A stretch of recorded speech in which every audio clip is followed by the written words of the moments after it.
ناز دل در عالمی دیگر شدم، فارغ از سرمستی پیکر شدم. آتش عشقت به جانم شعله کاشت، در دل و جان مهر تو کاشانه داشت. ناز جان مست من بر من بتاب، ای که نور از روی تو چون آفتاب. بر دلم بذر محبت کاشتی، شور عشقت را به حد انباشتی. مهر تو آخر امانم می برد، مهر تو آخر امانم می برد. قصه ها از دوریت دل می خورد، ای فدایت هستی و این جان ما، در دلت اسرار دلبر جان ما.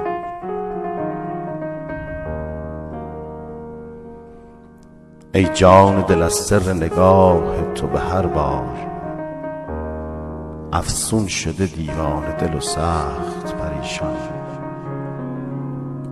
هر دم که سیه زلف تو مستانه برقصید، می را شده آن چاره و ره باده فروشان.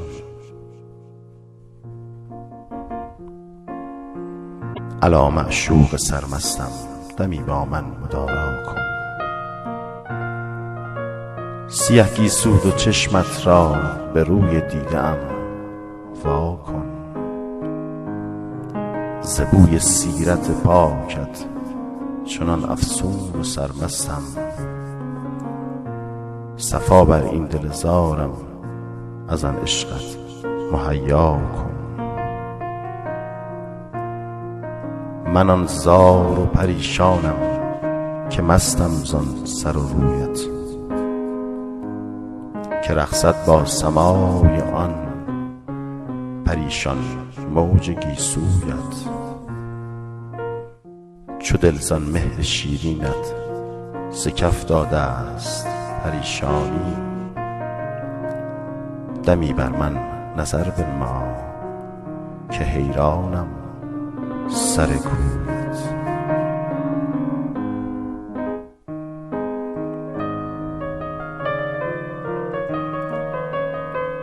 آه از آن دل که از فراق یار خود دیوانه شد،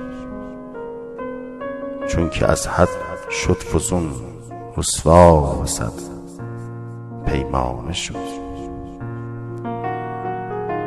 می پرستیدن به شوق رؤیت ماه جبین، عاقبت درگاه مستی ساغر میخانه شد.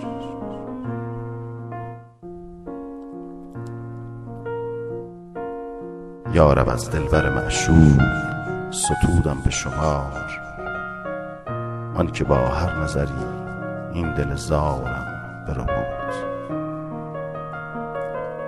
من که مسکینم و زان دلبریش مدهوشم،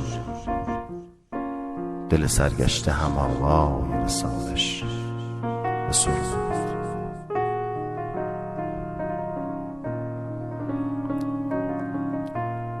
سفر خوش باد ای برتر ز جان خسته گذارم، سفر خوش بادت ای برتر ز جان خسته گذارم. دعای ایزد و مادر بود ره دوشت یارم، صبا را چون بدیدی زان دیار غربت از حالت، برش بسپار جان